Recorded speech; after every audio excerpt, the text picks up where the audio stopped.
yet another name has been linked with the managerial position at West Ham United.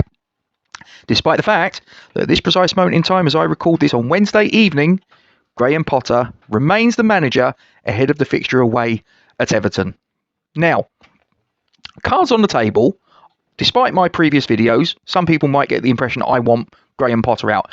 I do want Graham Potter to succeed. I hope he can turn it around, because I am not a fan of habitually getting rid of managers left, right and centre. I do hope he can go to the Hill Dickinson Stadium. I do hope he can pick up 3 points, and I hope he can then back it up with a win at the Emirates. But I have to face facts, and on current form, both of these things to happen back to back are quite unlikely. But hope springs eternal. But it's hope that kills you. But anyway, we've had a number of names that have been linked with the position of West Ham United manager, despite the fact that he is still the West Ham United manager. We've obviously had the meeting between Nuno Espirito Santo. We've also had names like Slaven Bilic linked. There have been even links to, as I say, I did a video yesterday about Marco Silva, the current Fulham manager, and I know that the fact that he's in a job probably means that it's extremely unlikely, but as I say, I just wonder whether there might be a slight change of emphasis. And that's kind of backed up by this current link, because this is another manager who is currently at a Premier League club. And he also has something of a backstory with us. And of course, I'm talking, ladies and gentlemen, I'm sure you already know, I'm talking about Scott Parker. But before I get into that, ladies and gentlemen, please don't forget to drop a like on this stream, because that's what helps gets this content out to places it otherwise might not get. If you've got a hype that's spare this week, please feel free to chuck it in our direction of travel. Don't forget to share this on your social media platforms. Don't forget to comment in the section below about what I'm going to discuss and get your feelings out there, and I'll try and answer as many of your comments as I possibly can. And last but not least, please don't forget to hit subscribe. It takes a second of your time, doesn't cost you any money. We don't get your data sensitive information, simply just grows the channel into something bigger and better in the future. We thank you very much indeed for your support. So as I say, Scott Parker's name has been linked. Now, look, let's get it out there. Scott Parker came into the public consciousness as a young lad when he did a McDonald's advert doing keepy uppies. From there, he got his big break at Charlton Athletic, and then from there, he went to an even bigger club in Chelsea. This was the Chelsea under Jose Mourinho in his first spell, and he walked into the team, and he was surrounded by absolutely stellar names in world football. And he didn't really do so much there, unfortunately, and he had to move on to pastures new. He ended up at Newcastle United. He stayed there for a couple of seasons, and then he came back to London to call West Ham United his home. Now, during his time with West Ham, he was 3-time back-to-back Hammer of the Year winner. An absolutely tremendous feat. And if memory serves, I don't think any other player in the history of our club has ever won the accolade of Hammer of the Year 3 successive years. I may be wrong, and I'm sure if I am, there'll be people putting it in the comment section to tell me what an idiot I am. But 3 years on the bounce is a hell of an achievement. On the final one of his final full season as a West Ham player, he managed to achieve the accolade of Football Writer Association Player of the Year. If you look at that award, it's littered with a who's who of English League football going way, way, way back. Absolutely amazing achievement, and it's especially amazing when you consider he managed it in a team that ended up getting relegated. That was the Avram Grant season. So, absolutely astonishing achievement, there is no doubt. And despite the fact he was never the captain of West Ham United, he never wore the armband. He was there at a time when both Lucas Neal and Matthew Upson actually had that accolade. A lot of people believe that behind the scenes, it was actually Scott Parker who was the inspirational figure giving the Churchillian speeches. I remember one game, and I'm pretty sure it was in the relegation season. We played West Bromwich Albion away, and I think we were 3-0 down at half-time.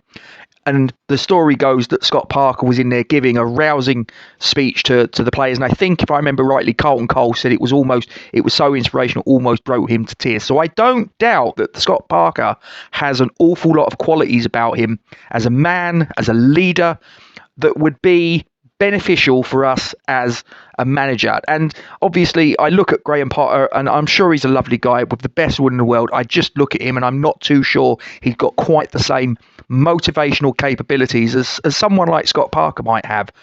But here's the thing. Scott Parker is now in his third promotion. He's had his third promotion to the Premier League. He's had 2 previous cracks at it. The first one, he got a promotion with Fulham. He got them there via the playoffs. They beat Brentford at Wembley during COVID times, and he didn't manage to save them from the drop back at the first time of asking. He and Fulham then went their separate ways. He then went to Bournemouth. Now, he got Bournemouth promoted again. Fantastic achievement. They were runners up that particular year. But when they got to the Premier League, I think there was a few things going on behind the scenes, because I vaguely remember that there was a few things that he came out with in the media which I don't think went doing too well with the people above him. And before you knew where you are, Scott Parker and Bournemouth Football Club went their separate ways.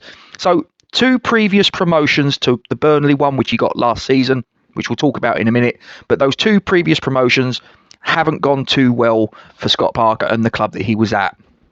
And they've obviously sort of like parted ways. He's never really cracked it as a Premier League manager. Now, I know he finds himself in the Premier League a 3rd time. He's obviously got Burnley to the summit, and they managed to get there. They unluckily finished runners-up to Leeds United. I think if I remember rightly, they got about 100 points or something like that, and it was only a very small margin, maybe a point, goal difference, goal scored, I can't remember. That was the difference between Scott Parker's men being runners-up and going up as champions. But nevertheless, an absolutely wonderful achievement.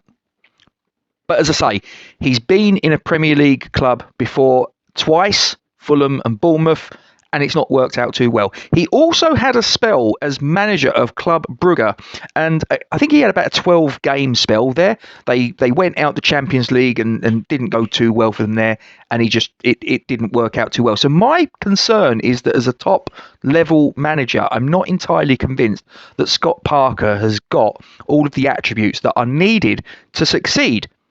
But it doesn't appear either that Graham Potter does. So would we be going from the frying pan into the fire by getting Scott Parker in? Or do you think that maybe the fact that he's got the history with the club that he has, the fans in the main, I think, thought well of Scott Parker. I know that he left the club and went to the club along the North Circular Road, of whom we shall not speak. But I think that most people realised that when we got relegated to the Championship, he couldn't really hang around. He had England aspirations, so he probably needed to go. And I think that probably most fans reflect back on it and probably realise that it was just one of those things.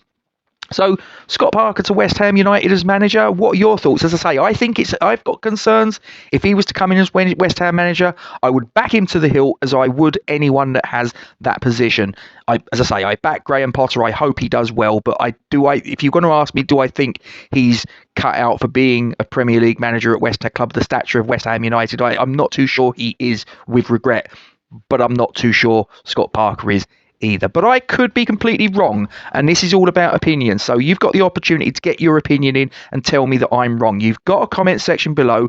Get stuck into that. Scott Parker as the West Ham manager. Do you think that his backstory with the club, do you think his connection to the fans, his previous history, because he would obviously have had experience in part of working with David Sullivan to a lesser degree than a manager would, obviously, but it would be a player-chairman relationship, and this would be something fundamentally that would be very different. But do you think that maybe gives him a little bit of a head start in trying to sort of work with David Sullivan, the chairman of West Ham United?